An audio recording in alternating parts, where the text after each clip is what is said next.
கேள்விக்குள்ளாக்குறதுக்கு நாங்களே ஒரு டீம் வச்சிருக்கோம். ஏன்னா கண்காணிப்பு இல்லாத ஒரு படகு வந்து கரை போய் சேரா சொல்லுவாங்க இல்லையா, அதுபோல நாங்கள் ஒரு படகு மாதிரி இருந்தாலும் எங்களை கண்காணித்து எங்களை வழிநடத்தக்கூடிய எங்களுடைய வழிகாட்டி மதிப்புக்குரிய ஐயா நல்லூர் வட்டம் பாலு அவர்களை வாழ்த்துரை வழங்குமாறு அன்போடு அழைக்கின்றோம்.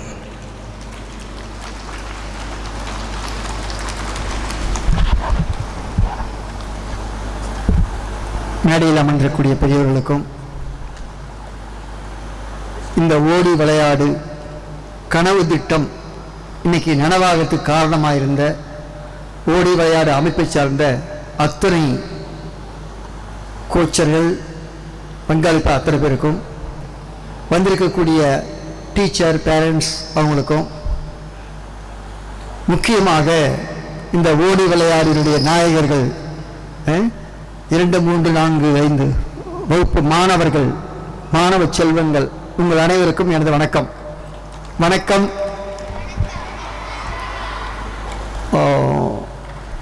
இன்றைக்கு நடக்கக்கூடிய இந்த விளையாட்டு போட்டியானது 2 முக்கியத்துவம் வாய்ந்தது. ஒன்று, மாணவர்களாகிய உங்களுடைய வாழ்க்கையில ஒரு முக்கியமான காலகட்டம். இது வாழ்க்கையில மறக்கவே முடியாத காலகட்டம் இன்னைக்கு உங்களது. அதே மாதிரி இந்த நாட்டிற்கு மிக முக்கியமானது இன்றைய தினம். காலையில நம்முடைய சிறப்பு விருந்தினர் ஐயாவோட பேசிட்டு இருக்கும் பொழுது ஒரு விஷயத்தை குறிப்பிட்டிருந்தாங்க. என்னன்னா, இன்னைக்கு நம்ம நாட்டில் நிறைய பிரச்சனைகள், சவால்கள் இருக்கு. மிகப்பெரிய நாடு நம்ம நாடு.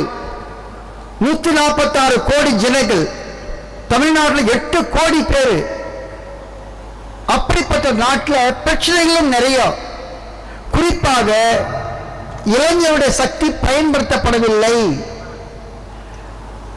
அப்படி இந்த நாட்டை நிர்வகிக்கக்கூடிய எந்த துறையில் இருந்தாலும் அவருடைய திறன்கள் இல்லை, உற்சாகம் இல்லை, சமூக கண்ணோட்டம் இல்லை. இது இன்னைக்கு நாட்டின் நிலைமை. இதுக்கு எல்லாம் காரணம் என்னன்னு சொன்னால், இன்னைக்கு அப்படி நிர்வாகம் பண்ணக்கூடிய அந்த அத்தனை பேரும் சிறு வயதிலிருந்து சரியாக வளர்க்கப்படவில்லை.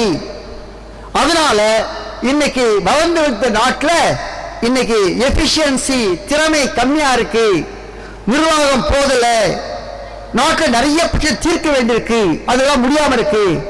அதுக்கு ஒரே காரணம், சிறு வயதிலேயே அவர்களை பக்குவப்படுத்தி முறைப்படுத்தி வளர்க்க வேண்டும்.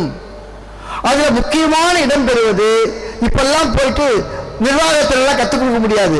ஆனால் மாணவர்களை ஓடி விளையாடு, பாரதி பாடினாங்க இல்லையா, ஓடி விளையாடு பாப்பா. அதுக்கு அடுத்தது ஒன்று சொல்லியிருக்காரு. என்னது? ஓடி விளையாடு பாப்பா, நீ ஓய்ந்திருக்கல் ஆகாது பாப்பா. அடுத்தது கூடி விளையாடு பாப்பா. இது 3 ரொம்ப முக்கியமானது. ஓடி விளையாடு பாப்பா, நீ ஓய்ந்திருக்கல் ஆகாது பாப்பா, கூடி விளையாடு பாப்பா. ரொம்ப முக்கியம். அதுதான். ஏன்னா நம்ம நாட்டில் இன்னைக்கு கூடி ஒற்றுமையாக வாழ முடியல. நிறைய வேறுபாடுகள் நம்மளாம் பிரிச்சுக்கிட்டு இருக்கு. ஆனா இந்த வயதிலிருந்து நீங்க கூடி விளையாடிட்டு தொடர்ந்துகிட்டே இருந்ததுன்னா, இன்னைக்கு நம்ம நாட்டில் இருக்க பிரச்சனைகள், என்னென்ன பிரச்சனைகள் இருக்கு?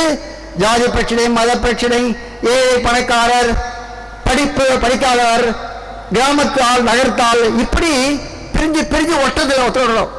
ஆனால் இந்த விளையாட்டு மூலமாக பாரதி சொன்ன அந்த அற்புதமான வேதவாக்கு, தினசரி ஓடி விளையாடிட்டே இருக்கணும், ஒரு நாள் கூட ஓயக்கூடாது, கூடியே வாழணும் அப்படின்ற அந்த மந்திர சொல்லை பாரதி அன்னைக்கு நினைச்சு பார்த்தவர்கள் தெரியல.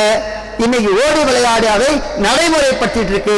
ஆகையினால இந்த ஓடி விளையாடு டீமுக்கு என்னுடைய வாழ்த்துக்களையும் பாராட்டுகள் தெரிவித்துக் கொண்டு, அதே மாதிரி இந்த மாணவர்கள் எதிர்காலத்தில் ஒவ்வொருவருமே பக்குவப்பட்ட பயிற்சி பெற்ற எதிர்காலத்தில் அத்தனை பேரும் இந்த நாட்டில் தலைவர்களாக வர வேண்டும் என்று வாழ்த்தி விடைபெறுகிறேன். மகிழ்ச்சி. வணக்கம்.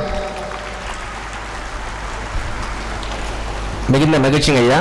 எங்களுடைய மாணவ செல்வங்களுக்கு அவர்கள் வளரும் பருவத்தை தாண்டி இளமை பருவத்துக்கு வரும்போது எப்படிப்பட்ட ஒரு வாழ்க்கையை வாழ வேண்டும், எப்படிப்பட்ட உறுதிமொழிகளை ஏற்றுக்கொள்ள வேண்டும் என்று அழகாக எடுத்துரைத்து இடம் அமர்ந்திருக்கக்கூடிய மதிப்புக்குரிய நல்லர் வட்டம் பாலையா அவர்களுக்கு மகிழ்ச்சியும் பாராட்டுகளையும் தெரிவித்துக் கொண்டு